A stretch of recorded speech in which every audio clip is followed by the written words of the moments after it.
شامل کرتے ہیں ضلع نوشکی سے وائس آف مکران کے بیورو چیف غلام رسول جمالدین کی رپورٹ کے مطابق سپریم کورٹ آف پاکستان کے آرڈر اور 2019 کی پالیسی کے تحت ایس بی کے شارٹ لسٹڈ امیدواروں کی تعیناتی آرڈرز جاری کیے جائیں۔ پی آر سی کمیٹی کو یہ اکثر مسترد کرتے ہیں۔ شارٹ لسٹڈ امیدواروں کا نوشکی پریس کلب میں press conference. Noshki S B کے شارٹ لسٹڈ امیدواروں کے ضلعی صدر ایم نور میگل عبدالرحمان عبدالغفار محمد خان نصیر احمد ثناء اللہ شکیل احمد محمد ایوب نقیب احمد رسول خان امین اللہ محمد آصف رشید احمد ثناء اللہ پیر جان مہر ریاض احمد خورشید احمد اور دیگر نے نوشکی پریس کلب میں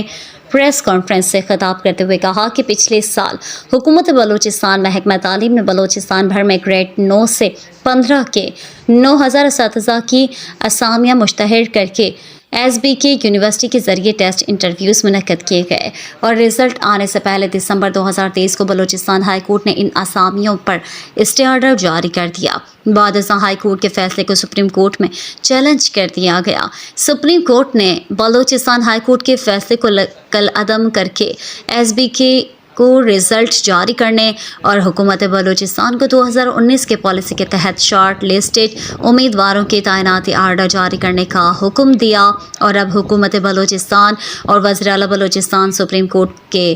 واضح فیصلہ اور ایجوکیشن پالیسی 2019 کی خلاف ورزی کرتے ہوئے شارٹ لسٹڈ امیدواروں کی دوبارہ انٹرویو کے لیے گریڈ 20 اور 21 کے افسران پر مشتمل کمیٹی بنائی ہے، جسے ہم شارٹ لسٹڈ امیدوار اکثر مسترد کہتے ہیں۔ سپریم کورٹ کے فیصلے اور ایجوکیشن پالیسی 2019 کے برخلاف کوئی حکومتی فیصلے قبول نہیں کریں گے۔ انہوں نے کہا کہ ایس بی کے ٹیسٹ صاف اور شفاف اور میرٹ کے مطابق رزلٹ جاری کیے گئے ہیں۔ حکومت اور فیل شدہ امیدواروں کے سوالات اور پروپیگنڈا کی صورت درست نہیں۔ فیل شدہ امیدوار تنقید کرنے میں وقت ضائع کرنے کے بجائے اگلے ٹیسٹ کی تیاری کریں۔ انہوں نے کہا کہ ہم محکمہ تعلیم نوشکی کے حکام سے مطالبہ کرتے ہیں کہ وہ ڈی آر